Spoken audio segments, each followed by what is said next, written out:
Comenzando, yo sé que el doctor Aparicio lo ha dejado dormido, así que si tienen que poner café por endovenosa directamente, pero voy a tratar de despertarlos un poco.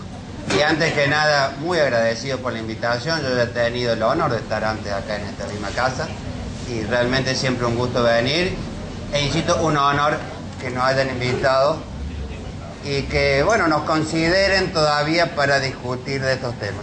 Si han escuchado y les dejó preocupado lo que dijo recién el doctor Aparicio, sepan que ese es el discurso optimista. Yo les voy a hacer uno más realista. Pero, insisto, me parece que ha entrado demasiado rápido en temas y creo que hay cosas que la tenemos que ver un poco más, ver la cartografía del proyecto. Pero antes de que entremos en ella, yo les quiero hacer dos aclaraciones que considero. Porque el proyecto ya enseguida, si pasa la próxima, vamos a ver de qué se trata. Digamos, vamos a tocarlo por afuera, como cuando nos acercamos a una construcción nueva, a un edificio, primero miramos a ver qué ventanas tiene, cuántas habitaciones, qué es lo que hay ahí antes de entrar en la sustancia. Pero aún antes de este título preliminar, los libros, el proyecto, en todas las ediciones que ustedes tengan, esta, aquella, viene con una presentación de motivos, que se llama mensaje de elevación, de cuando la comisión encargada, integrada por los doctores Lorenzetti, Kemmelmacher de Carlucci y Hackton de Nolasco, se lo envían al Poder Ejecutivo con una justificación, que pretenden hacer libro por libro. Y que da como la apertura, el prólogo, el exequatur para entrar a considerar el proyecto. No vamos a analizar eso porque no es el motivo de esta tarde, pero hay dos o tres observaciones que yo quiero hacer para cuando ustedes comiencen a leer esa exposición de motivos. Porque en grandes títulos les dice primero llama la atención, apenas lo pongan a leer, le va a llamar la atención ese permanente autoelogio que tienen hacia el proyecto.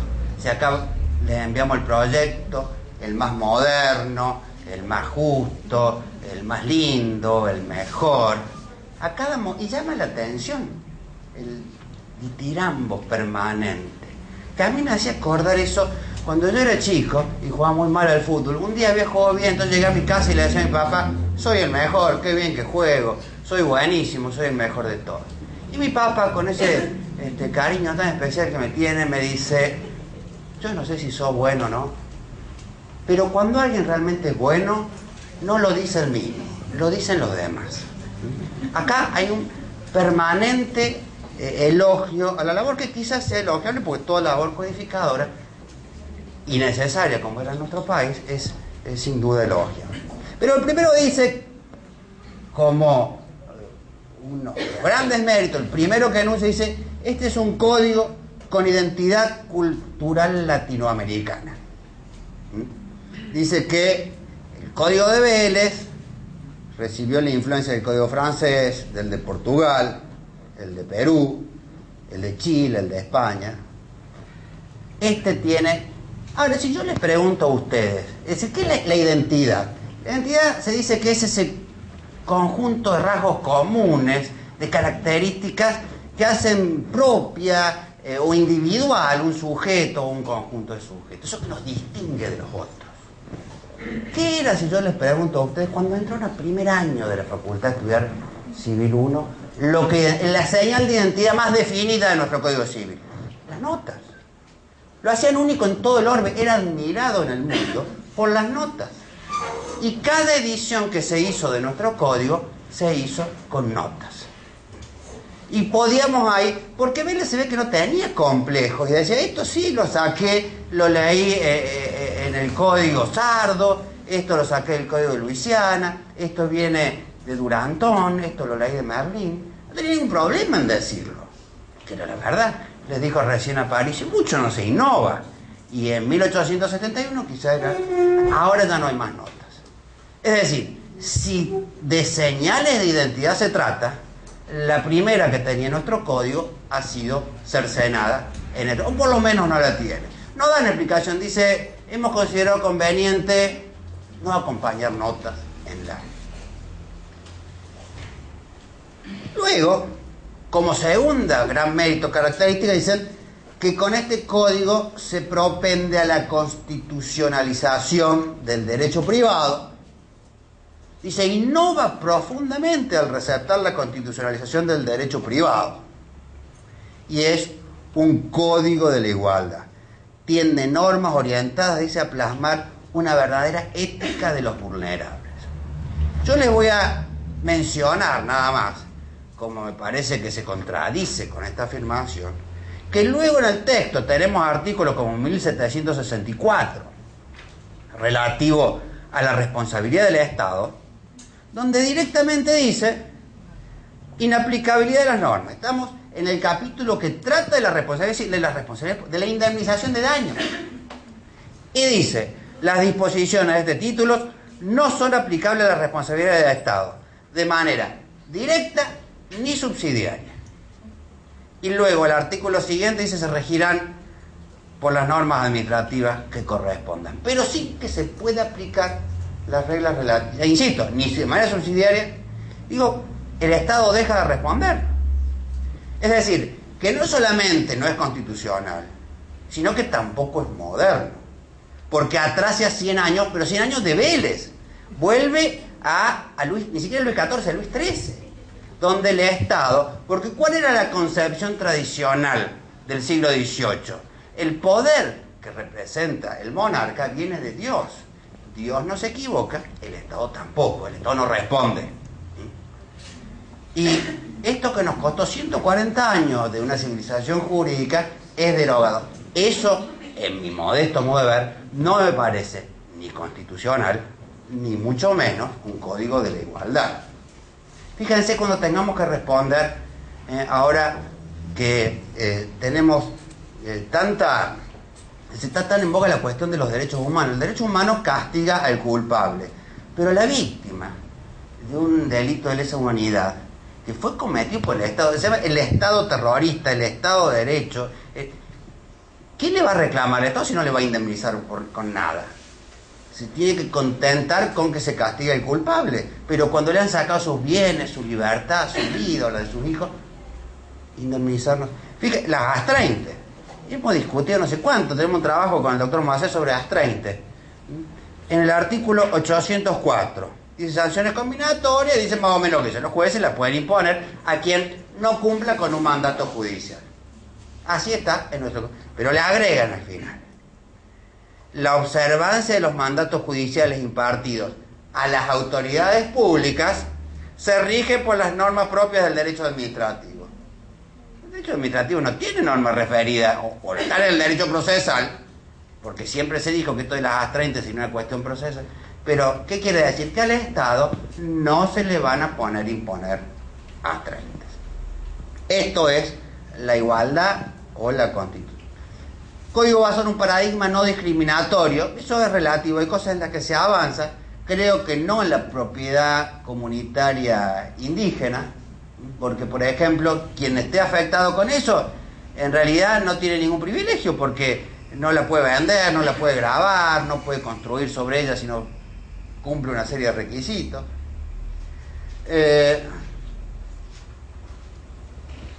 Fíjense que dice Código para la seguridad jurídica de las transacciones. Dice, el gran mérito es que este es el código de la seguridad jurídica para las transacciones comerciales. La seguridad, un código, una ley la da cuando en la ley se cumple 3 propiedades que son más o menos claras, que todo el mundo ha estado de acuerdo en sostener. Que sea clara, completa y que tenga coherencia. Que sea clara, quiere decir que indique concretamente lo que quiere legislar. Yo le voy a poner 2 ejemplos de la claridad. Uno se refiere, porque ese soy yo que lo entiendo mal y lo sometí acá al dictamen de mis compañeros, el artículo 720, que se refiere a la regla de competencia y la acción de filiación. Sí, en las distintas acciones viene dando o indicando quién es el juez competente. Por ejemplo, en los procesos de divorcio, nulidad de matrimonio, dice, será el del último domicilio conyugal o el del demandado a elección del actor. Último domicilio o el del demandado, elige el actor. Está claro. Uniones convivenciales. En los conflictos derivados de las uniones convivenciales es competente el juez del último domicilio convivencial o el del demandado a elección del actor. Está claro. El actor elige o es ese. Otro tanto los alimentos y pensiones. El domicilio del beneficiario, el del demandado, aquel cuando se debe cumplir la obligación, a elección del actor. 720, acciones de filiación. En la acción de filiación, excepto que el actor se perra, la acción de filiación es competente el juez del domicilio del demandado a elección del actor. El del demandado o... Entonces yo pensaba que era un problema de la edición que yo tenía. Consulten la otra, consulten... Está todo igual. ¿Qué claridad me está proporcionando eso? ¿De qué manera eso es completo? Fíjense, algo les decía recién el doctor Aparicio, el 973 y el 976. Les dice, bueno, rápido porque esto se los dijo recién, el 973 relativo a la oferta, dice el oferente, sus herederos están obligados a mantener la oferta. Está bien, no sé si está bien o no, digo, pero es una solución. La oferta se traslada a los herederos. Bien, 973. El 976 dice, la oferta caduca cuando fallece el oferente. ¿Pero en qué quedamos? Está derogando lo que acababa de sancionar. Esa es la coherencia que debe tener una norma. Le mencionó, creo que el caso de la... ¿cuál era el del... el 1091? Previsión. Claro, que la pueden alegar los terceros. Dice... Perdón, 1091. Puede ser, y también se aplican al tercero. El tercero puede demandar la imprevisión. Y fíjese que antes estaba diciendo, en el 31, ¿era? 1031, la regla general, que por cierto es dice, relativa al... Perdón, no es el... que los incompatibles del tercer contrato. Que la regla es que los terceros no pueden invocar los contratos. Es decir, ni ser perjudicados por ellos, ni invocarlos. Y cito, este tipo de los cuales está lleno, menciono algunos que son los más notorios, no contribuyen, me parece, a la seguridad jurídica que dice el predicado. Pero estas son las aclaraciones respecto a lo que es el título preliminar. Por último, dice a la presentación de motivos, que esto sí que me parece que corresponde decirlo acá, dice que la comisión comenzó su trabajo permitiendo al público en general que hiciera propuestas hasta un plazo determinado. Está el doctor Cornet, que no me deja mentir porque es el director del Departamento de Derecho Civil. Recibimos el primero, para ser extenso, de marzo del año pasado, la invitación, sin decirnos de qué se trataba. Nadie nos dijo si era un proyecto nuevo y teníamos 45 días para opinar sobre la reforma del código. Esa fue la invitación que se hizo. ¿Quién puede en 45 días? Además, sin decirnos, decir, acá va, ¿qué opinan del...? No sabíamos. Hasta septiembre no supimos que era el proyecto del 98 el que se tomaba. Es decir, que eso es cierto, pero ese fue el plazo, 45 días. Y dice, se formaron grupos de trabajo para permitir una amplia participación, fíjense cómo dice, de todos los especialistas del país. Está la nómina, ustedes pueden consultarla, hay 100 nombres, yo conozco 10 o 12 nada más. Pero dice de todos los juristas. Yo digo, para decir los de Córdoba, Aparicio, Palmero, Cornet, Fansolato, Matilde Zavala de González, ¿no tenía algo que decir de responsabilidad y de daño? No están. Zanoni no está, López Mesa no está, Trigo Represa no está, Luis Moacé Pané no está. Entonces, todos no son. Son algunos. Que muchos serán buenos, otros no sé, porque insisto, no los conozco, pero todos no son. Bien, vamos ahora a dar un paseo sobre este proyecto. Consta de un título preliminar, 6 libros, 2.671 artículos. Les digo esto porque el Congreso de la Nación todavía no ha comenzado su discusión. Dicen que van a tener para estos 2.671 artículos poco menos que un mes. Un mes que en la práctica son 20 días hábiles, de los cuales, ¿cuántos hay para la discusión en comisión? ¿Ustedes creen? Les dijo el doctor Aparicio, nosotros comenzamos en la academia a estudiar el proyecto final de marzo, primero día de abril del año pasado. Llevamos un año y solamente hemos visto la parte general de contrato. Y poco más que eso. Sistemáticamente reuniéndonos toda la semana, otro tanto en el de la Católica. No hay tiempo para hacer. ¿Qué mérito es decir que lo hemos sancionado rápido? Es un mérito eso. Es decir, un código, pero se sancionó rápido. Una porquería, pero se sancionó rápido. Eso es como cuando varias veces dicen en la explicación de motivos, es un código moderno, un código moderno. La modernidad no es un valor en sí mismo. No es ser moderno. Yo puedo ser un estúpido moderno, pero sigo siendo un estúpido. No me cambia la... Pásamela.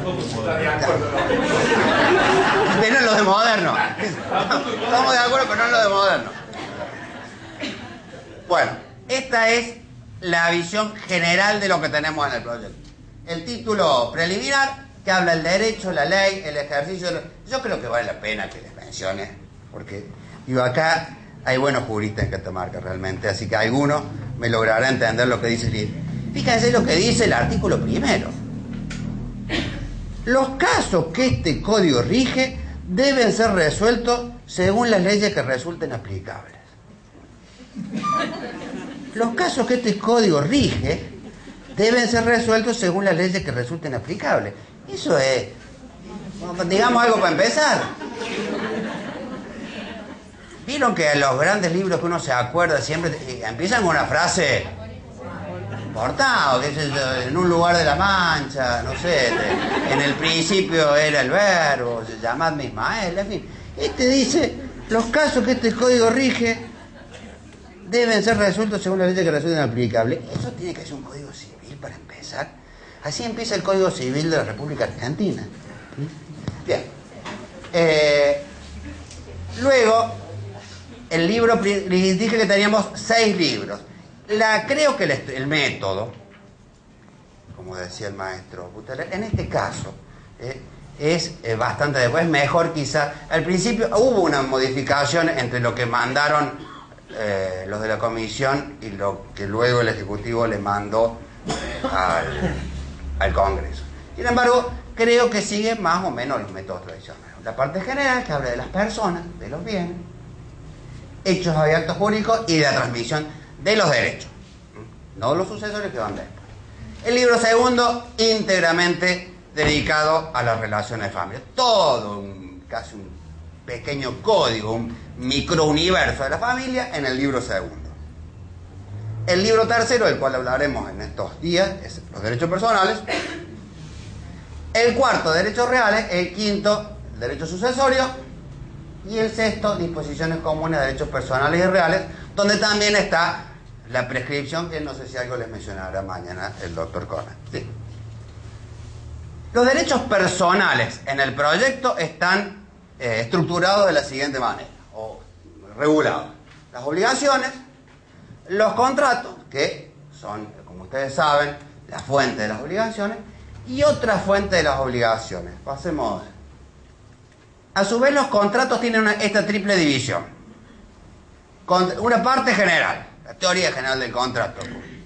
No le gusta mucho al doctor, pero los contratos de consumo como un capítulo autónomo, y luego los contratos en particular, donde se regulan cada uno de los distintos tipos contractuales. Fíjense, en otra fuente de las obligaciones, la última parte de este libro trata la responsabilidad civil.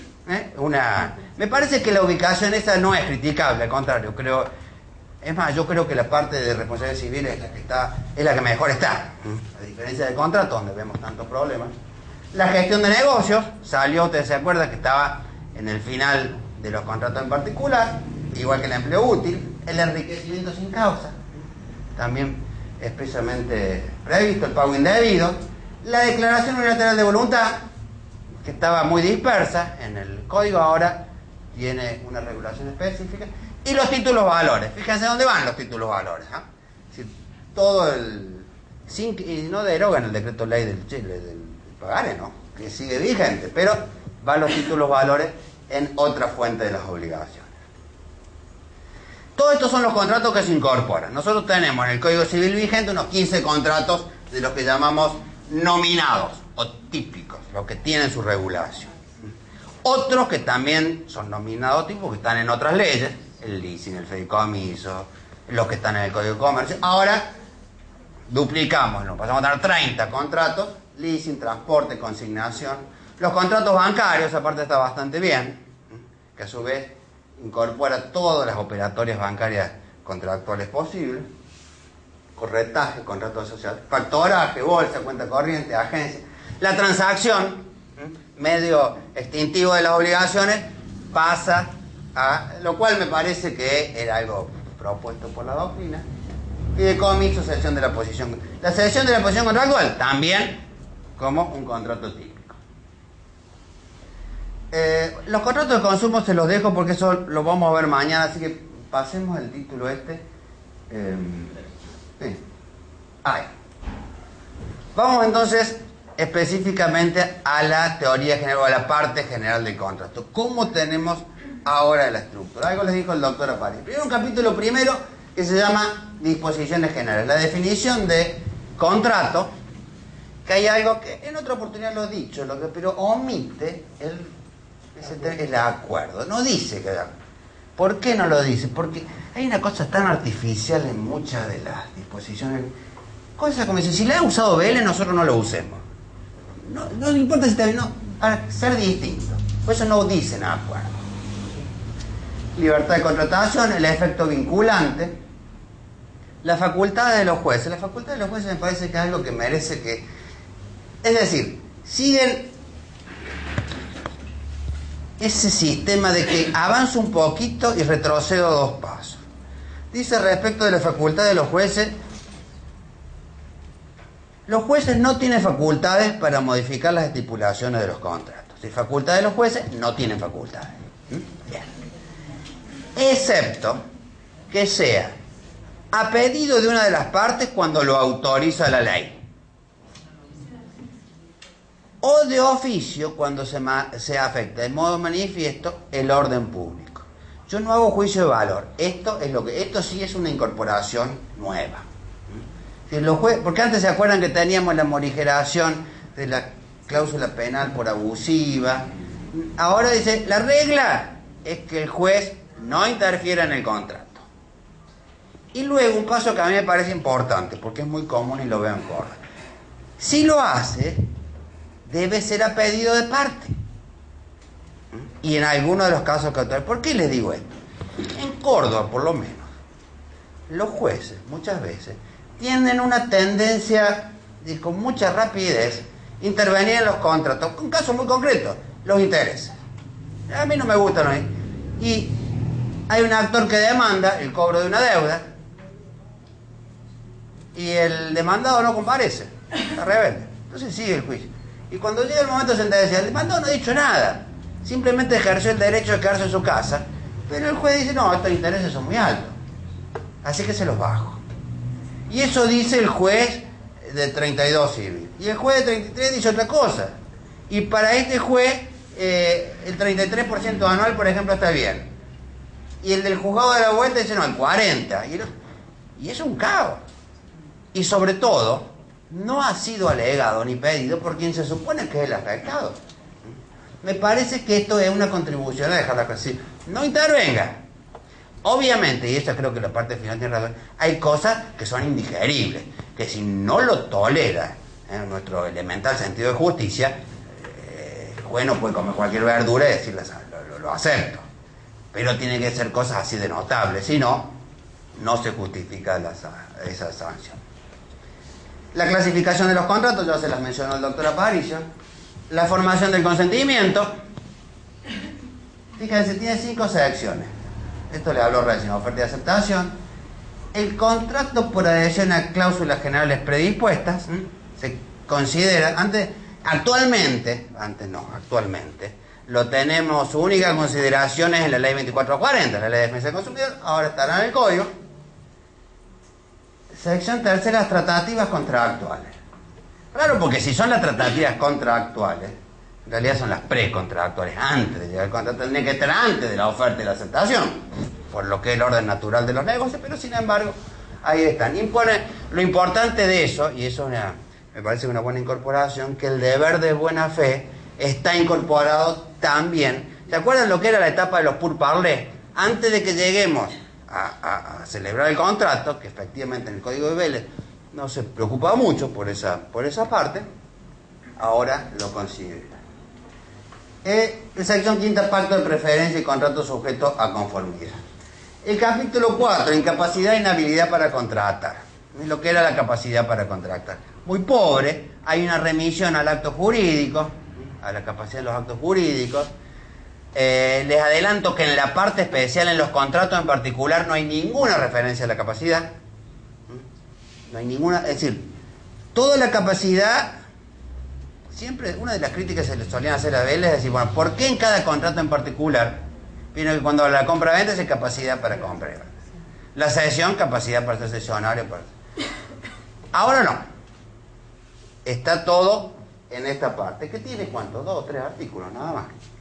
Y una remisión. Y prácticamente o apenas considera las incapacidades de derecho. Por ejemplo, hoy en la compra-venta tenemos un artículo que prohíbe expresamente que no. Los que no pueden comprar son, por ejemplo, los jueces, los bienes que están en litigio, los abogados, los funcionarios públicos no pueden comprar los bienes del Estado. Vélez le preocupaba tanto que puso 2 artículos de eso. 2 incisos, mejor dicho. Si por un lado dijo, y después dijo, ¿para qué? Si bien esto parece elemental, no puede un funcionario público, no sé, por ejemplo, dar un ejemplo absurdo, el presidente o el gobernador comprar tierras fiscales. En el Calafate ni en ningún lado. Pero ni tendría que decirlo el código, pero Vélez dijo, bueno, lo voy a poner. Y dijo, por la duda esto no sea suficiente, agregó otro inciso. Y dijo, además los ministros, secretarios, no pueden comprar ninguno de los bienes, ni del Estado provincial, nacional. Estaba claro cuál es el motivo de eso. Ahora se eliminó. Queda solamente uno, y en la parte general, que dice que el que no puede comprar es aquel que administre. Por ejemplo, el administrador, no sé, de parques nacionales no puede comprar aquel parque en el cual se sale a la venta. Eso me parece que es muy... Pasemos a la... Objeto, causa, forma y prueba. La causa... Esto tendría que haber hablado al doctor Aparicio, que le gusta tanto la causa. Yo no digo que esté bien o que esté mal. Lo que no sé es si es necesario que... Si esto realmente era útil. Fíjense lo que les dice. Artículo 1012 de la causa. Se aplican a la causa de los contratos las disposiciones... Así hace siempre. La disposición de la sección segunda, capítulo quinto, título cuarto, libro primero del código. Quiere decir causa de los actos jurídicos. En vez de decir eso, la tiene que complicar. Cuando habla de objeto, por ejemplo, dice: se aplican a los objetos del contrato las disposiciones de la sección primera, capítulo quinto, título cuarto, libro primero. En vez de decir de los actos jurídicos, pues dice. Bueno. Dice artículo 1013. No dice que es la causa. Entonces tendríamos que ir ahí en los actos jurídicos dice que es la finalidad, el motivo, pero que está contemplado en la ley, una cosa de lo más vaga. A mí nunca me convenció eso de la causa, pero se ve que a los civilistas les gusta, los entretiene, en fin. La causa dice debe existir en la formación del contrato y durante su celebración. En la formación y durante su celebración, que será en la etapa preliminar y cuando ya el consentimiento, y subsistir durante la ejecución. La falta de causa da lugar, según los casos, a la nulidad, adecuación o extinción del contrato. Quizás después le podamos pedir, por ejemplo, al doctor Aparicio, que tiene vasta experiencia, que nos dé un ejemplo de esto, porque a mí la verdad se me ocurre muy poco. Dice causa ilícita. El contrato es nulo cuando su causa es contraria a la moral, al orden público o a las buenas costumbres. Si hay una motivación que la ley, por ejemplo, yo compro un inmueble, un departamento, el motivo autorizado por la ley es la transferencia del patrimonio. Y la intención que yo tengo en ese departamento es, no sé, fabricar drogas. Cornel hace un nidito de amor para ir con su querida. ¿Es contrario a la moral de la buena costumbre? Porque tiene una moral muy lábil. Entonces, luego el que me lo vendió a mí, dice, pero usted lo que... ¿Se puede anular ese contrato? Por ejemplo, si yo no lo terminé de pagar, yo lo compré en realidad para irme a vivir, pero lo estoy pagando y antes de hacer la escritura decía, no me voy a ir a vivir, sino que voy a poner, no sé, un cortadero de droga, de cocaína. Y ahí, eso, insisto, a mí el tema de la causa nunca me convenció mucho, pero no han hecho mucho por persuadirme tampoco. Bueno, forma y prueba, como está también actualmente en el código. Insisto, forma, prueba, capacidad están en la parte general. Luego, en la parte especial de los contratos, no hay nada relativo a estos. Esto es cierto que había un gran sector de la doctrina que dice, bueno, ya que está, lo metemos todo en la parte general. No está mal. Pasemos a la... Efectos. El capítulo sobre los efectos además tiene estas divisiones en secciones, después en parágrafos.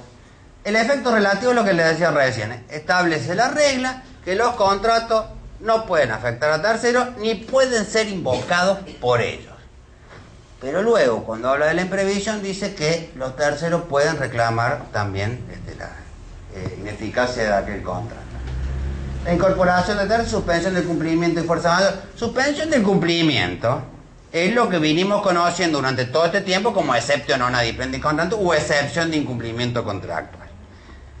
Que, como les dijo el doctor Aparicio, tiene una redacción tan pobre que está prácticamente derogado. Fíjense cómo les dice el artículo que no va a haber... La excepción de incumplimiento es una cosa muy sencilla. Yo no le puedo demandar a otro el cumplimiento si yo no cumplí, ofrecí cumplir o demostré que mi obligación es a plazo. Es decir, si yo soy demandado, digo, primero tenés que cumplir vos, porque si no, puedo repeler o suspender tu demanda. Acá dice de la siguiente manera: en los contratos bilaterales, cuando las partes deben cumplir simultáneamente, una de ellas puede suspender el cumplimiento de la prestación hasta que la otra cumpla o ofrezca cumplir. Esto es materialmente imposible, justamente cuando no es el contrato, las prestaciones cumplen simultáneamente en el contrato de toma y daca. Cuando yo voy y compro, pago y me entregas.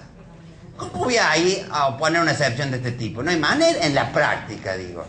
Esto es cuando yo le vendo a Alberto mi casa, él me paga una parte ahora, la otra parte dentro de 3 meses, yo me comprometo a entregársela el 15 de mayo, están las prestaciones suspendidas en el tiempo. Llega el 10 de mayo, yo le tengo que entregar, pero resulta que no me pagó lo que me debió haber pagado el último día de abril. En ese caso, cuando él me demanda, yo digo, pero no como dice acá, cuando las partes deban cumplir simultáneamente. Ahí no es nunca. En la práctica estamos derogando la exception non adipendi contract. Pasemos porque después me voy a referir específicamente a la... Bueno, interpretación. Subcontrato. Bueno, el subcontrato, que acá ¿cuál es el subcontrato que nosotros conocemos? En lo que está en el código ya. La locación, yo soy inquilino y recibo un subinquilino. Esa posición contractual que yo tenía, se la transfiero a otro. Está. En el mandato. Yo soy abogado, recibo un mandato y se lo sustituyo en otro. En el seguro, cuando la compañía de seguro hace un reaseguro a su vez, o en la locación de obra. Si yo estoy encargado de construir un edificio, es un contrato, tomo a otro para que haga el ascensor, otro construya, otro prepara el techo. Acá le hemos puesto una categoría independiente que dice todo lo que ya dicen los otros, que cómo se va a regir la relación del subcontratado con el subcontratante y con aquel que había firmado lo que llamamos por defecto contrato base.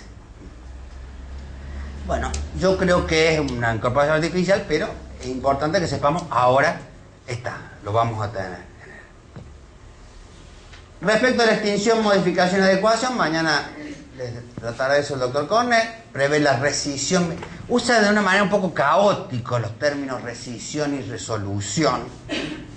Frustración de la finalidad. ¿Cuál es la frustración de la finalidad?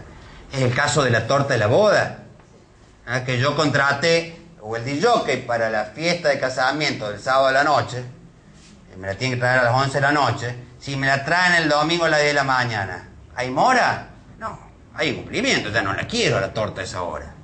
O el caso de la coronación, yo alquilé el balcón para ver cómo pasaba el desfile, y el rey se enfermó, se murió, no me acuerdo qué pasó, no hay desfile. Entonces, el que había alquilado el balcón, digo, págueme lo que me debe, y total el balcón lo tiene. Y él dice, no, a mí ya no me interesa, devuélvame lo que le pagué de seña.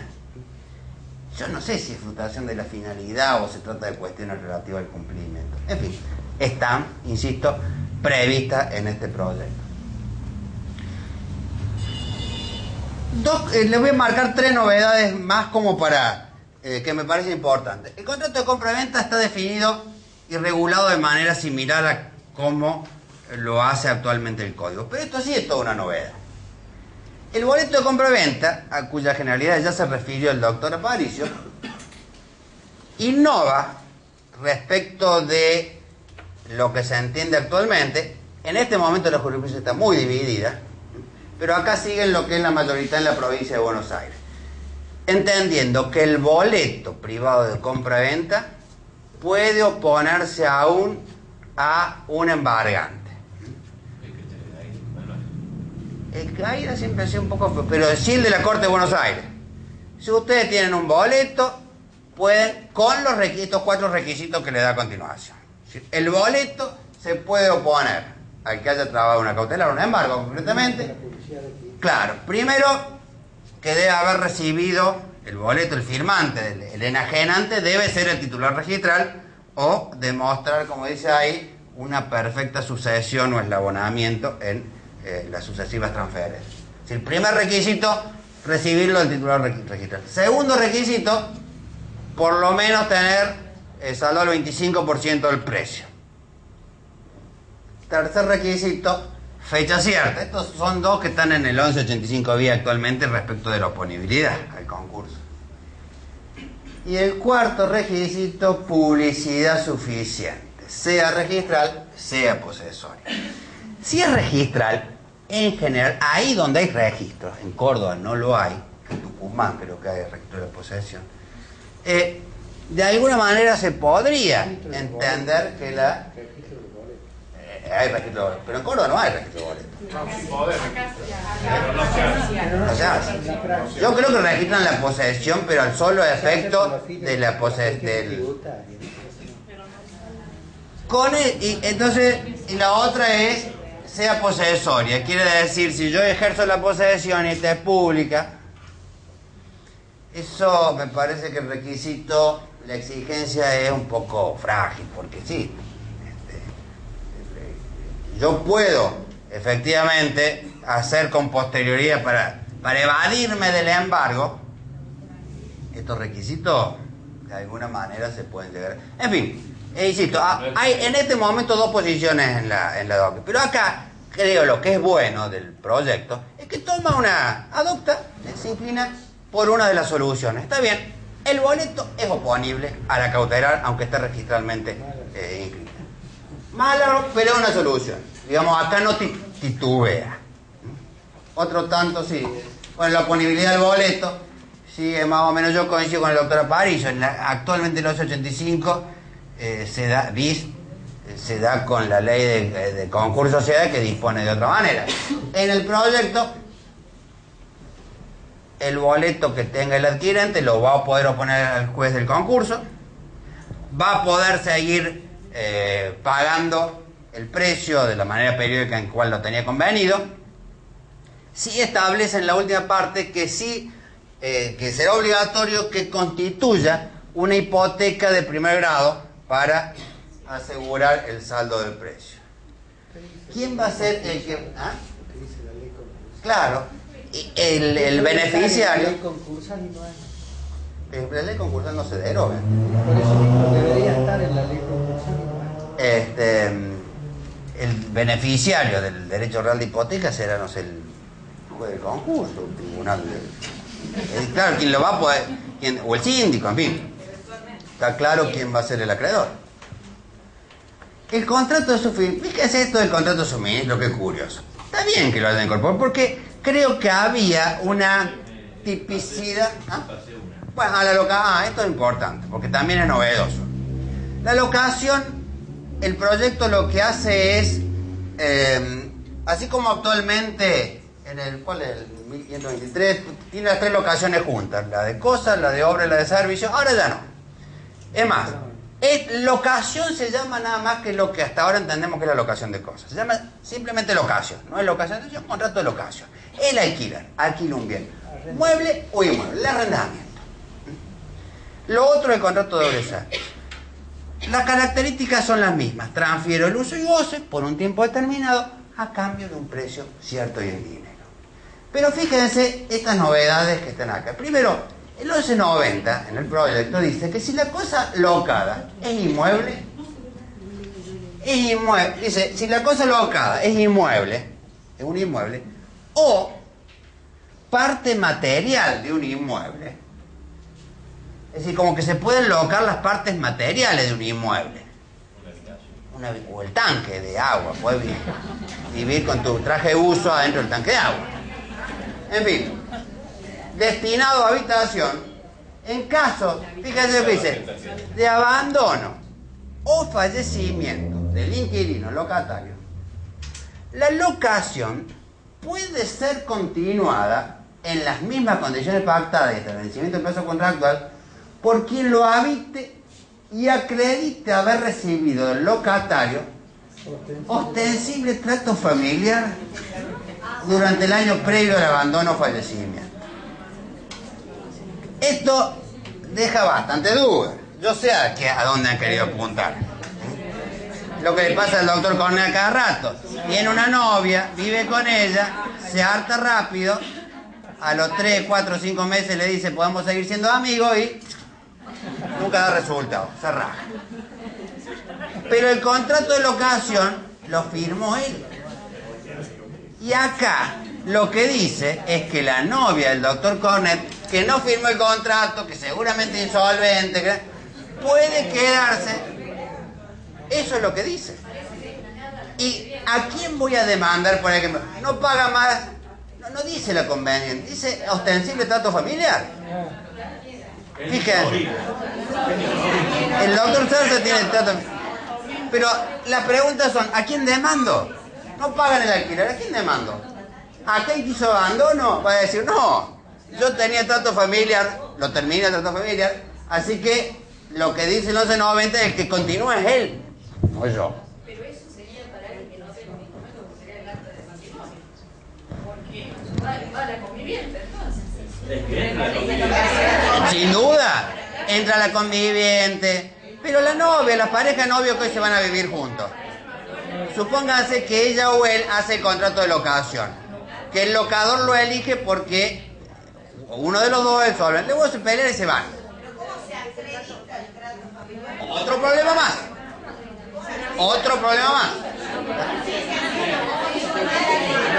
Algunos dicen que hay que filmar permanentemente, como un gran hermano. Pero, insisto, ¿quién es el deudor de la prestación de pagar el canon mensual? ¿Quién? ¿El que se fue o el que se queda?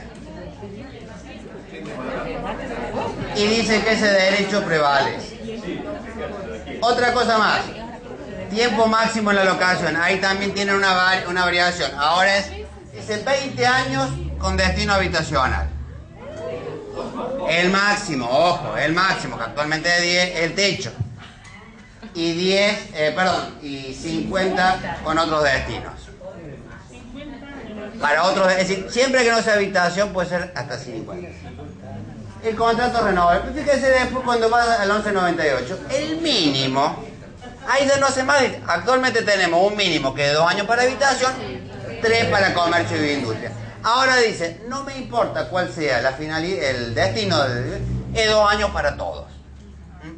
Y yo creo, y de verdad no sé si acá nos podrán aclarar, que nunca hubo ninguna objeción sobre eso. Que cuando viene la 23091 y amplía los plazos del Código Civil, es bien recibida por los usuarios, por la doctrina, por los jueces. No he visto ninguna observación que haya estado pidiendo, bajen el 3 años para una locación comercial. No me parece excesivo. De hecho, hubiese pensado quizá en llevarla a 4. Bueno, ha bajado, ahora es 2 para todo el mundo. No dice otra cosa. Ya no dice en el proyecto el beneficio del plazo establecido a favor del inquilino. Eso estaba muy claro en el Código Vélez. Quiere decir que el plazo mínimo era un derecho del inquilino, una facultad que él... Exactamente, tiene una intención tuitiva de uno de los sujetos contratantes. Ahora no lo dice. Pasemos porque ya se nos está haciendo la hora. Fíjense en el suministro. Contrato de suministro, que lo incorpora, está en el proyecto, que está bien porque es una modalidad, digamos, tiene por lo menos una tipicidad social, es uno de los contratos más utilizados hoy en día. Si yo les dijera cuál fue el contrato que hoy más ejecutivo celebra el día de hoy, el de suministro. Sin contar con el transporte benévolo que me trajo el doctor Zarza. Yo me levanté en la mañana, abrí los ojos y encendí la luz, es decir, que ejecuté el suministro. Yo pensé que era benévolo. Con la compañía de electricidad que me provee. Fui al baño a lavarme la cara y encendí y ejecuté el contrato de provisión de agua corriente que tengo con una empresa particular que me provee agua. Y luego otro tanto con el gas.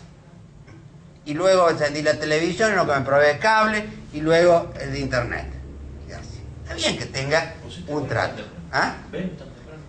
No, le robo al vecino en realidad, por eso dice, es el contrato por el cual el suministrador se obliga a entregar bienes, incluso servicios, sin relación de dependencia, de forma periódica continua, y el suministrador a pagar un precio por cada mes. Está bien, pero fíjense, después pone plazo máximo. El contrato de suministro puede ser convenido por un plazo máximo de 20 años. Esta obsesión por ponerle plazo, ¿por qué de 20 años? Si yo le pregunto a un hombre grande como el doctor Cornet, ¿hace cuánto que tiene el contrato de suministro con la empresa de electricidad? Desde que tengo 18, hará 15 años. Bueno, no sirve. Vamos a ver si con Aparilla, 20 años como máximo. ¿Qué pasa cuando cumplo 20 años con la empresa de... En Córdoba también. Hay una sola de todo, de gas, de electricidad. Digamos, podré cambiar la de cable o la de internet, pero la de agua, la de electricidad y la de gas es una. Bueno, 20 años como máximo. ¿Qué hay que hacer después? ¿Otro contrato? Y sí, pagan la conexión, todo. ¿Será para eso? Insisto, a mí he buscado en la exposición de motivo la explicación de por qué 20 años. Y no, de todos modos, creo que un punto interesante de anotar. El contrato de suministro está regulado y tiene un plazo máximo, bien o mal, de 20 años. Sería mucho más estimatorio que no está. Pasemos a... Bueno, el de obras y servicios. Como les decía antes, ahora la locación es una, nada más que la locación de cosas, el arrendamiento. Y se incorpora este nuevo contrato que es contrato de obra y servicio, lo que Fernando López Avaria es la locación de actividad. Le hace una distinción, lo define, apunta también a la finalidad como elemento para distinguirlo, a la obligación de medios. Si yo lo que quería era una obra terminada, será la de obra y si no la de servicio. Pero luego, al igual que el código actual, la define o en paralelo o de manera indistinta. Pasa a la otra, porque lo interesante es la cuestión relativa al precio. Esto que tanto le criticaban a Cavallo y que dijo que abolió con las autonomías provinciales, insisto, yo no digo que esté bien o mal, pero ocurre lo mismo. Dice que la regla es la libertad de las partes para fijar el precio. Eso está en consonancia con lo de libertad contractual que decía la parte general. Pero vuelven a insistir con esto que estaba en la ley de desregulación del periodo de caballo. Dice que el precio se determina por el contrato, la ley, los usos o en su defecto por decisión judicial. Parece que da un orden jerárquico. Primero contrato, después la ley, el uso y la sentencia. Y luego dice, las leyes arancelarias no pueden cercenar la facultad de las partes de determinar el precio de las obras o los servicios. Dice que si el contrato en definitiva se resuelve antes de terminarse, el juez le fijará en proporción a la parte que realmente hizo. Y al final le pone esta facultad.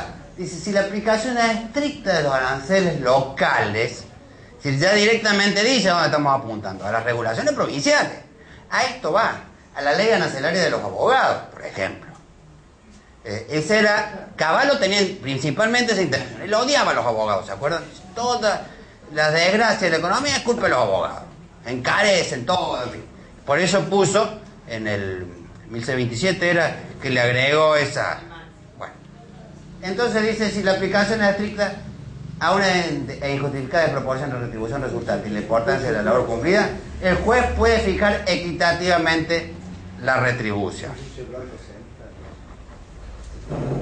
para sacarle los aranceles al abogado. Bueno, acá recuerda el doctor Aparicio un caso notable en Córdoba, que a pesar de que había una sentencia pasada en autoridad de cosas juzgadas que establecía el honor de los abogados, le dijo a esto es cosa juzgada irrita y se la bajó a la 10ª parte. Bueno, lo otro es un criterio relativo a la fijación del precio, pero insisto, me parece importante. Locación de actividad va como obra y servicio, y los aranceles, las leyes provinciales no pueden aplicarse si son los contratos bancarios. Lo que me parece en este momento que importante que les diga, porque creo que eso sí es algo novedoso en el derecho privado argentino, es que toda la regulación relativa a la defensa del consumidor se aplica expresamente a los contratos bancarios. Lo primero que dice es que se aplican todo lo relativo al consumidor. Y luego trae normas específicas para el consumidor de servicios bancarios. Por ejemplo, bueno, las reglas sobre la publicidad, mucho más estrictas para el contrato bancario que para los otros. La forma escrita, el deber de dar copia de todo en el contrato bancario.